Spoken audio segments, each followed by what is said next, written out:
উনি সকালে ফোন দিয়ে বলতে পারতো আমি হার্ড ড্রাইভটা বঙ্গতে আনতে পারতেছি না, তো আপনি একটু কষ্ট করে ক্লাব 11-এ যান, ক্লাব 11-এর অফিসে গিয়ে চাইলেই দিয়ে দিবে। উনি তো এই কথাও বলে নাই।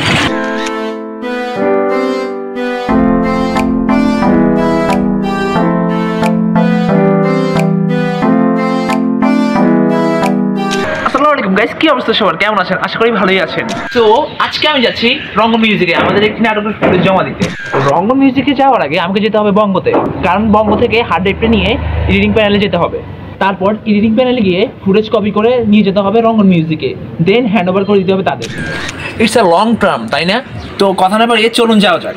বঙ্গতে যাওয়ার সময় চোখে পড়লো গুলশানের নদীর উপরে গড়ে ওঠা বস্তির দিকে। ভাবতে অবাক লাগে, গুলশানের মতো জায়গায়ও বস্তি আছে। নদীর ওপারের মানুষ ছোট নৌকায় করে এপারে আসে বিভিন্ন কাজের সূত্রে। ঢাকা শহরে এটি হচ্ছে ধনী লোকেদের থাকার জন্য বেস্ট প্লেস। নর্মালি অন্যান্য জায়গাগুলোতে মানুষ ট্রাফিক আইন না মেনে চললেও গুলশানের এই জায়গাগুলোতে মানুষ ট্রাফিক আইন মেনে চলে।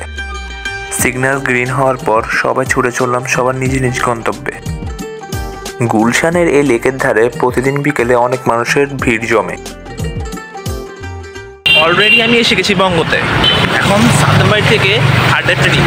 বঙ্গ অফিসের ওয়েটিং রুমে বসে আছি হার্ড ড্রাইভের জন্য। আর তখনই সাদ্দাম ভাই এসে আনএক্সপেক্টেড একটা কথা বলে। ওনার ওই কথা শোনার পর এক প্রকার মাথা গরম করে বঙ্গ থেকে বের হয়ে যাই। কথাটা এমন ছিল, সরি ভাই, আমি হার্ড ড্রাইভ আনতে ভুলে গেছি, আপনি কালকে আবার আসেন। তো আমি বললাম, এত দূর থেকে আমি আবার কালকে আসবো কেন? আর আপনি সকাল থেকে ফোনটাও তো অফ করে রাখছেন, এখন আপনি বলেন হার্ড ড্রাইভটা কোথায় আছে, আমি গিয়ে নিয়ে আসি। তারপর উনি আমাকে ক্লাব 11 এন্টারটেনমেন্টের অফিসে যেতে বলে, আমি ওইদিকে যাচ্ছি এখন।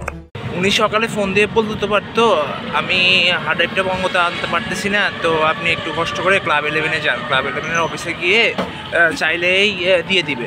উনি তো এই কথাও বলে নাই। তো এরকম করে একবার হয়েছে কি, ভাইয়া একটা হার্ড ড্রাইভ বঙ্গতে দিয়েছে, তো পরে খোঁজ নিয়ে দেখে হার্ড ড্রাইভটা আর নাই, পরে নতুন করে একটা হার্ড ড্রাইভ কিনা লাগছে ভাইয়া। তো এখন যাচ্ছি ক্লাব 11-এর অফিসে হার্ড ড্রাইভটা আনতে। এটা ওনার ফল্ট। উনি যদি একবার বলতো তাহলে আর এরকম সমস্যাটা হইতো না।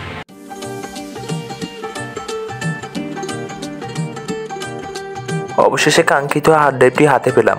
ক্লাব 11-এর অফিস থেকে হার্ড ড্রাইভে নিয়ে এলাম। এখন যাবো ইসমাইল ভাইয়ের এডিটিং প্যানেলে। এটি হচ্ছে 5 স্টার হোটেল রেডিসন ব্লু। এটি হচ্ছে ঢাকা ক্যান্টনমেন্ট। তবে মজার ব্যাপার হচ্ছে ঢাকা ক্যান্টনমেন্ট থেকে সাভার ক্যান্টনমেন্ট অনেক বড়।